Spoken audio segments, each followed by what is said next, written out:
want you to imagine something for me, okay?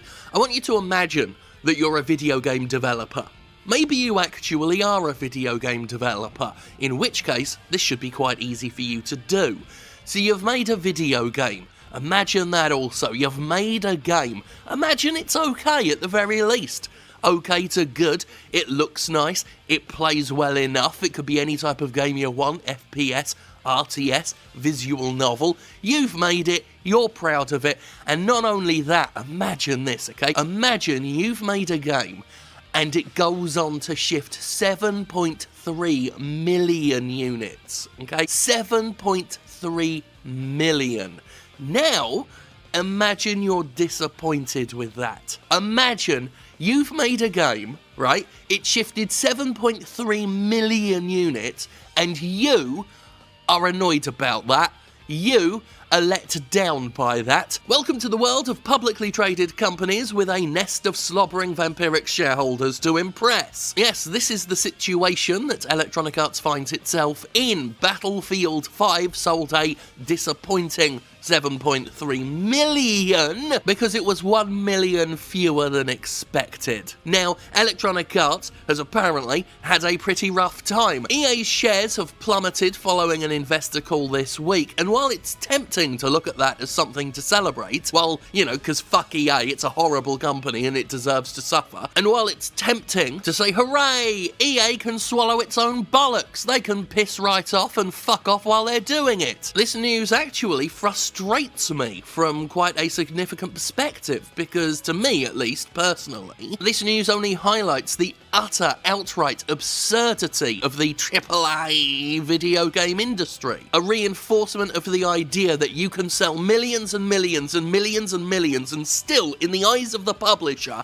fail. The below expectations problem is an epidemic that's been a part of the AAA video game industry for years, many years in fact, going back to at least the last generation, and it highlights a major problem with the economic system we have, because exponential growth is expected constantly, even if it's physically, logistically impossible. And we're at a point where publishers are telling their shareholders that games are going to sell X amount, whether that's true or not, whether that's possible, humanly possible. And clearly what publishers are telling shareholders isn't possible, because the below expectations routine has become just that. Routine. Game comes out, game sells however well it's gonna sell, game disappoints the publisher. I've sussed out the pattern. There's no way video game publishers haven't sussed out the pattern. So what are they doing? Are they actually telling their investors packs of lies, knowing the games can't sell that well? Or have they just not learned from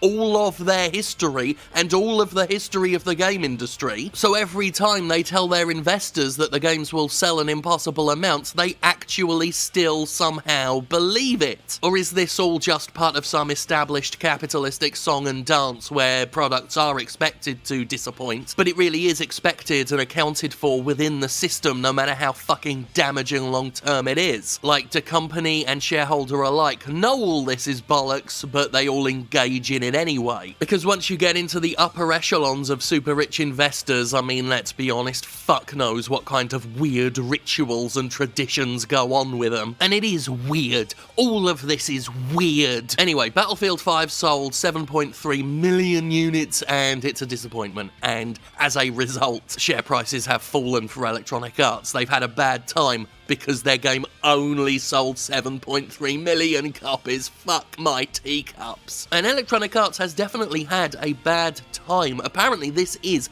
the single worst day EA shares have had in over a decade. They only had a worse time in October of 2008, where their shares dropped 17.9% in a day. It's not as bad as that, but 13.3%, which is what the dip was this time, certainly ain't good for them. Now, in a just and fair world, which this isn't, but go with me on this, in a just and fair world, people would be thrilled with 7.3 million copies for Battlefield 5, because it wasn't all that good. It was okay, but I played it for like a day before I got bored and looked for pretty much any other game. It's Battlefield. What do you want at this point? The low sales figures. I struggle to say it. The low sales figures for Battlefield. I'd love 7.3 million, me! Anyway, the low sales figure for Battlefield 5 has been blamed on marketing by EA, as well as delayed development. If I think about Battlefield 5 more holistically, I think we did not do a great job of building momentum early in the project, said EA President Andrew Wilson. And I think about this not just in the context of development, but I think about this in the context about broader execution against the entire campaign. Our launch didn't resonate strongly as we would have liked it to with players, and we were never truly able to catch up as our competitors continued to build momentum, whether that was Fortnite or Red Dead Redemption 2 or Call of Duty. Yeah, you don't get to call Red Dead Redemption 2 a competitor, EA, because despite whatever criticisms I may have had about Red Dead Redemption 2, and despite the greed sink that is Red Dead Online, at least the main game had some fucking art in it. Electronic arts. Do you remember what that's like, EA? To have a game that puts the player experience and artistry and storytelling and world building first. Android Wilson also said that we, or rather they, the investors, can expect that EA will be more innovative and more creative around marketing campaigns and how they bring games to market. They said they will be more diligent in their operation against execution of the project plans around development of video games going forward. Utter gibberish these executives speak. So basically they're saying they're going to straighten up and fly right, you know, the usual shit. But the real juicy plum is where Wilson says that Titanfall 2 struggled with a marketing problem. No, mate, Titanfall 2 struggled with an EA problem. Because Titanfall 2 was a game that EA totally fucking scuppered by launching it at the same time as Call of fucking Duty. When we go back and analyse what happened with Battlefield 5 and Titanfall 2, I think we failed to come to a true creative centre of a campaign that was compelling for players. He's talking about marketing campaign, of course, because Titanfall 2's actual campaign was great. And we spent too long getting to that point, and by the time we got to launch, we didn't have that creative centre for the campaign. We had lost ground against the competitors. This has been hastily typed up, because the Variety article says that Titanfall 2 and Battlefield 5 didn't go to launch, they went to lunch, and that EA had lost ground against that competitors. I could get these quotes elsewhere, but I like the idea that Titanfall 2 went out to lunch. It's a lot nicer a fantasy than what actually happened to the game. EA didn't kick it to the lions, it just went out for a lovely ham sandwich. And it'll be back in a minute.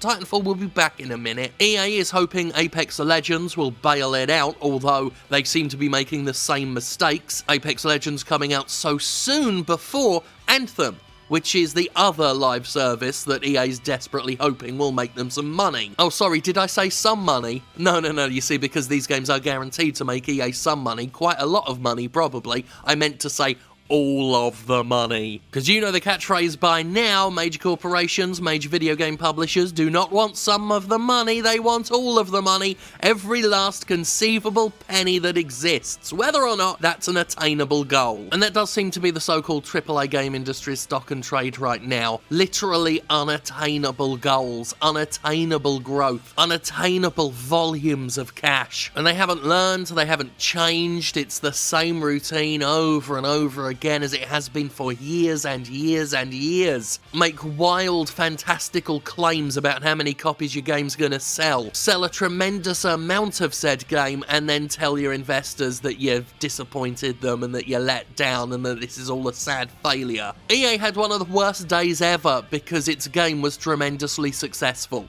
I mean, that's basically what it is. The game was massively successful. It just wasn't mega massively successful enough. Because the game industry is broken, and the system the game industry operates in is just as broken. And some people have blamed this on the argument surrounding the woman on the front cover of Battlefield 5, where some people took umbrage with that because, of course. And don't tell me that's not what it was about, because I saw the fucking tweets of people complaining about how disrespectful it was to all the men who died in World War II. The disrespect! But whether or not you think there was a controversy worth having there, I for one do not. Let's be absolutely clear where the blame really lies here. Because Battlefield 5, by reasonable metrics, in a reasonable world, didn't fail. It sold 7.3 million units. It just didn't sell 8.3 million units, which, let's face it, probably still wouldn't be enough for EA, because then it would only have hit expectations, it wouldn't have fucking exceeded them. What happened to Battlefield 5 is the same thing that happened to Resident Evil 7. What happened to Sleeping Dogs. What certainly happened to Dead fucking Space. AAA video games happened to Battlefield 5, as it has happened to so many fucking video games that have, quote-unquote,